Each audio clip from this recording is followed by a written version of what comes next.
First and foremost, I can't express my gratitude enough. It's an extreme honor and privilege to be on this stage before you all. I kind of look at every speaking opportunity kind of like an assignment, because this is something that I didn't plan to do. As a matter of fact, had no interest in it. But about 10 years ago, I was in a position in my life to where I was a projected first-round draft pick. Had been playing a game of football since I was 7 years old. And I was watching film one day in the University of Tennessee's football complex. And as I'm watching film on the California Bears, my defensive backs coach, a guy by the name of Larry Slade, he comes into the room and he says, "Inky, I got some great news for you." I said, "What is it?" He said, "Man, can you believe you're a projected first-round draft pick? Automatic multimillionaire. I got your paperwork back. I got your grade back from the NFL. The only thing you have to do is play football." I said, "The only thing I got to do is play football." He said, "The only thing you have to do is play football." I drop the clicker, I get up, I run out of the room, I get my phone out, I call my mother and my grandmother, I get them on a three-way, and I said, "Listen," I said, "after this season, we will never struggle again." I said, "We would never miss another meal. We would never have to stand on the curb at Christmas and you all stand behind us and tell us you all just be grateful because we got robbed on Christmas Eve for the one pair of Nike shoes that I did have." I said, "We will never miss another meal again because I grew up inner city Atlanta in a two-bedroom home. And there was 14 of us living there, and I used to sleep on the floor with roaches and rats, and I didn't sleep in a bed by myself until I went on my official visit to the University of Tennessee, and guys didn't understand why I didn't want to go out." And so you have a host when you go to college visits, and my host came up and he said, "Inky, we're gonna have a big time." And I said, "What is it?" He said, "Man, we're gonna go to a sorority party and we're gonna go to a basketball game." And I said, "Man, if you don't mind, can you please take me to the Marriott?" He said, "Yeah, I'll take you. You wanna go get changed?" I said, "Yeah, can you take me to the Marriott?" We pull up to the Marriott, I'm getting out of the car, and he says to me, he said, "Are you okay?" I said, "Yeah, I'm fine." He said, "Are you sick?" I said, "No, I'm not sick." He said, "You wanna stay in the Marriott?" He said, "Man, listen, I don't know if you've ever been to a college sorority party, but I think you need to go. It gets pretty wild." I said, "No, I have no interest."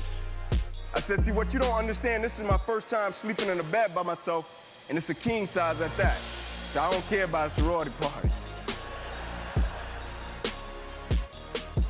And I get up in that room and I call all of my cousins and my boys back in Kirkwood. That was my neighborhood back in Atlanta. And I said, "Man, you guys gotta go to college." All right? They said, "Inky, we don't know about that college." I said, "Yeah, you get your own king-size bed." I thought, that was the route. But anyway, I start my junior season. I'm a highly touted NFL recruit, and I go out my first game, have a great game, interception, big hit. Everything is off to a great start. We get in the second game. We're playing against Air Force. Gets late in the game, about 2 minutes left in the game. And anybody that's ever watched a game of football, when you get 2 minutes left in the game is practically over unless you're playing against Tom Brady or Peyton Manning, right? And so the quarterback drops back, releases the ball down my sideline, a guy catches it, I go to hit him, and as soon as I hit him, it seemed as if every breath in my body left.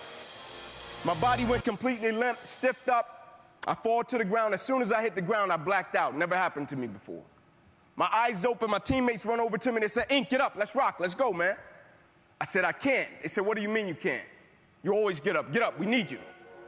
I said, "I know, man, but I can't move." They said, "What do you mean you can't move?" I said, "There's a shock going from my neck to my toes. I can't feel anything."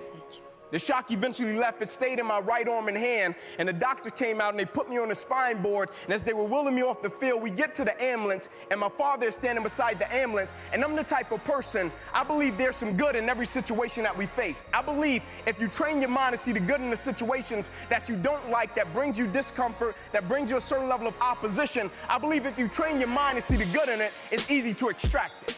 And so I say to my father as I'm lying on the spine board, I said, "Pops, I got him, right?" And he looked back at me, he said, "Yeah, you laid a nice lick on him, but I think you got the worst part of this one." And they put me in the ambulance, they said, "We're gonna take you over to the hospital, run a couple tests, we'll bring you out, we'll tell you what's up." They take me in, they run the test, they bring me back into the room, and when they bring me back into the room, my mother comes in, she kisses me, she prays for me, and she says, "Son, you will be fine." And as she's going to walk out of the room, the doctor came in running from the opposite side, but as he was running, he was screaming. And he was running, he was screaming, he was saying, "Guys, get in here. We got to rush this kid back to emergency surgery. He's about to die." I said, "Die?" And my mom just said, "Okay, you said die. There's no in between." He said, "Yeah, I hate to tell you, but you ruptured a subclavian artery in your chest. You're bleeding internally, we gotta rush you back, take the main vein out of your left leg, plug it into your chest in order to save your life. And the next morning when I woke up, my perspective had completely changed. I didn't think about if I was gonna play Alabama the third Saturday in October. I didn't think about if I was gonna play Florida the next week. Instead, with the situation, there was a heavy level of conviction attached to it.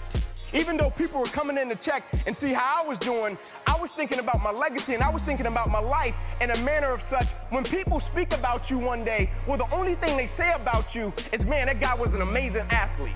Like one day when I'm blessed to have a family, and now I do, me and my wife, we got a 5-year-old son, a 6-year-old daughter. I met my wife when we were 7 years old. She told me she was gonna marry me in the 8th grade. I thought she was crazy, but that proved to be prophetic. We're married today. But I thought about my life and I said, is this the only thing that people will talk about you? Football? Like, well, the only thing they say is, man, that guy, I remember he was 165 pounds. He bench pressed 325 pounds. I remember when he ran a 4.38 in a 40-yard dash. Or will my life have something of substance and value attached to it? Will I just be this efficient but not effective individual? I did things right, but I never did the right thing. Like, will my life have something of substance and value that when people can see me and they can point to me, it makes them want to raise the standard and excellence in everything that they do and everything they're connected to and everything that they're part of? Or will people just say, man, this guy was a great jock, he was a great athlete? And when I got out of that hospital, I thought I was driven when I played sports. I thought I was dedicated and committed when I played sports. But there's a quote that says, when do a person start to really live? When a person has faced death. And I came in contact with death, but I beat it and I conquered it and I survived. And I felt as if somebody pulled the shades up on my life and they said, now you see life for what it's really worth. My perspective had totally changed.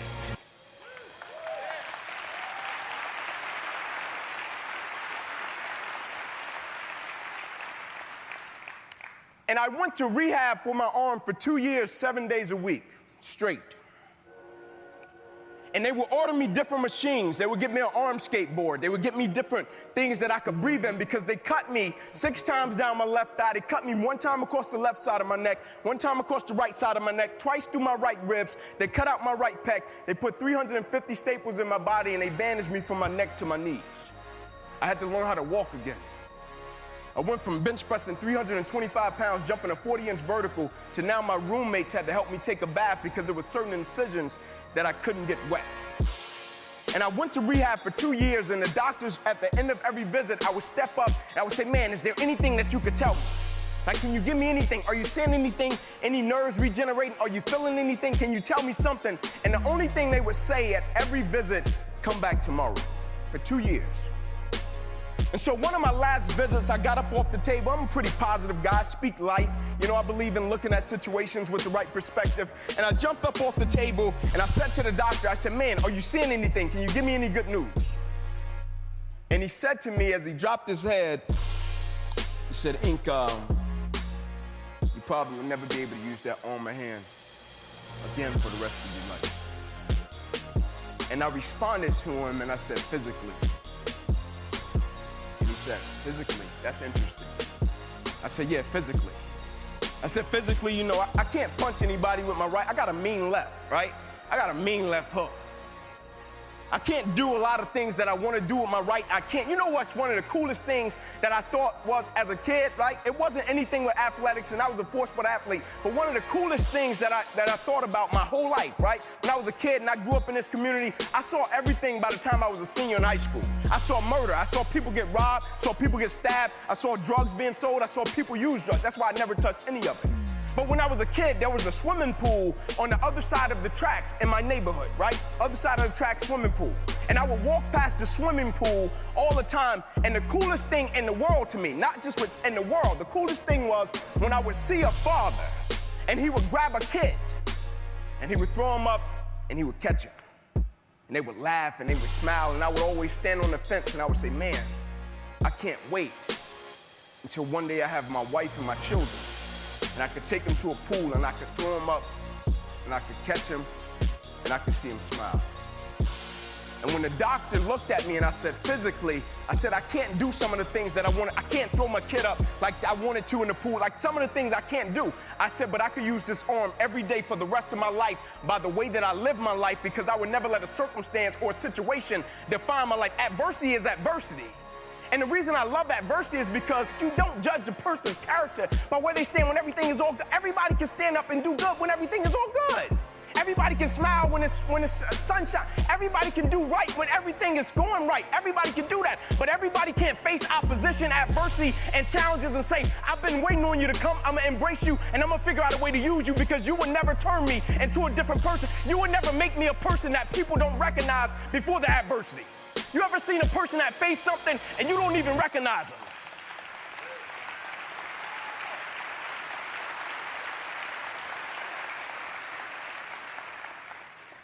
Like, the thing I've learned about life, like, everybody is in different businesses, you know, per se, but at the end of the day, we're all in the people's business.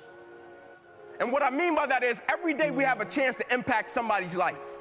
Right? And I firmly believe with the things we're part of and the things we do, we all have to have a purpose that's a lot greater than ourselves. So when we hit things that we don't understand and that brings us a certain level of discomfort and that hurts us and we just can't pull the grips on it, when we have to encounter things like that, we have to step back and we have to figure out, how can I use it? And a lot of times as people, like, naturally people are selfish, right? And what I mean by that is they approach situations and they say, what can I extract from this situation and how can it benefit me? But the moment an individual shift their perspective and shift their mentality and shift their attitude from me to we, that is the moment an individual becomes literally dangerous.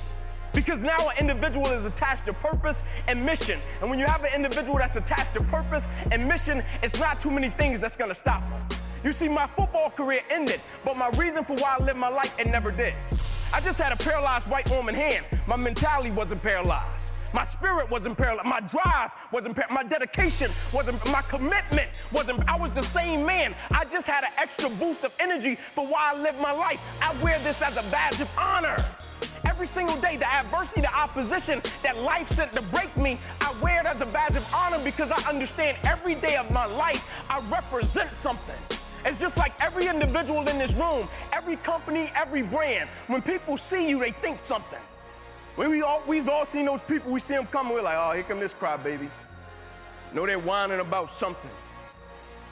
And then we've all seen those people where we say, man, where you been, brother? I've been needing to see you, man. How can we be those type of people in our companies and our families and the things that we're connected to? How can we be those people that's a breath of fresh air, man? How can we be those people that live life with passion and compassion? How can we be those people when we ask people questions, we don't just listen with the intent to reply, but we actually listen with the intent to understand? How can we be those people that understand everybody that comes across our path, they come across our path for a reason? And so when we approach them, we listen, and we share a little bit of love, and we want to leave them a little bit different.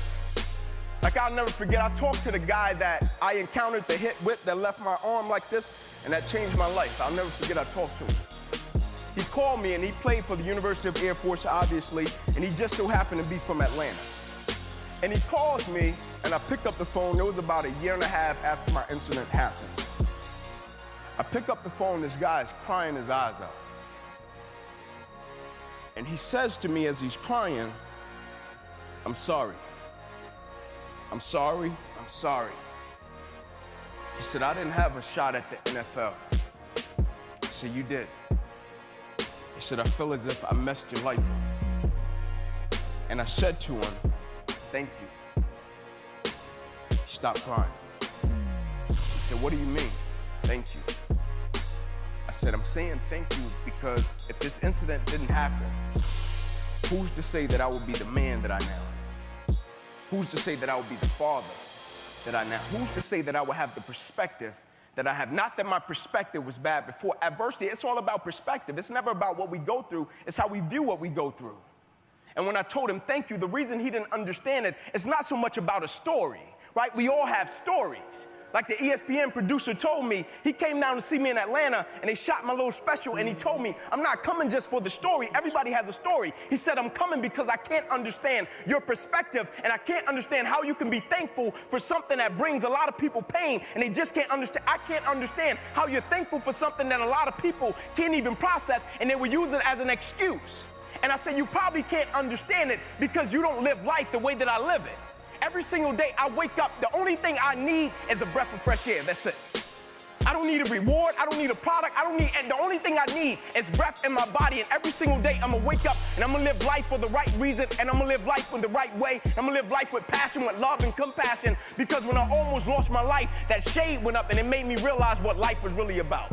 And at the end of the day, I think we all know it's not about anything superficial or materialistic. We've all experienced that. We've all got that new car, and then 3 days later, it's just a new car. And then we've all done something for a family at Christmas, and why did it feel better when we did something for a family at Christmas than when we did something for ourselves? Because life is attached to growth, and life is attached to service, and what that service is serving something that serves a lot greater purpose than just ourselves. And I'm reminded of a story about two gentlemen, very wealthy, ran companies, very wealthy. They ended up getting terminally ill. They put them in this facility. The guys were in this facility. They would come out every single day in the common area. They would have fun. They would do their thing. And they would put them in a room. They would eat. They would drink. And so one of the guys, he asked the nurse, he said, hey, nurse, can you put me in a room with that guy? I really like it, man. We're having a great time. We're hitting it off. She said, sure. She put him in the same room. So she would bring him something, water, something to drink, some food. Every single day they would eat, they would drink. And so one of the guys, he had a bed and it was by the window. And so every single day, his buddy on the opposite side would say, man, can you tell me what you see out that window when you get the strength to lift yourself up? And he said, yeah, cool. So every single day they would eat, they would drink, and he would lift himself up and he would look out of the window and he would say, man, I see a beautiful skyline. He said, man, I see beautiful flowers, beautiful kids, running, playing, beautiful couples, walking, holding hands. And this guy on the opposite side would say, man, thank you so much. That really helped me. You know, we're about to die. Really helped me. One day, nurse came in the room, guy with the bed by the window had died. She started prepping him, she's taking him out of the room, and as she's rolling him out, the guy on the opposite side said, hey, nurse. He said, what is it? He said, can you do me a favor? He said, yeah, what is it? He said, whenever you put that guy wherever you gotta put him, can you come back and can you please roll my bed by the window? I want the opportunity to lift up, look out of that window and see what he used to tell me about that really helped me in my situation. She said, sure. Next day she came in, brought him some water, brought him some food. He ate, he drank his water. He lifted himself up. He looked out of the window, and the only thing he saw was a brick wall. He started yelling, screaming, nurse, nurse, get in here. Nurse came running. She said, what is it? He said, why is there a brick wall there? He said, you know, my buddy used to tell me about this beautiful skyline, beautiful flowers, you know, beautiful couples walking, holding hands, beautiful kids playing. He said, can we please get that wall removed? He wanted the whole wall removed. The nurse responded and she said, you didn't know? He said, no what? She said, you really didn't know? He said, no what? She said, he was blind. She said, he couldn't have seen that even if he wanted to. She said, you didn't know. Every day he did that because he knew it brought you joy.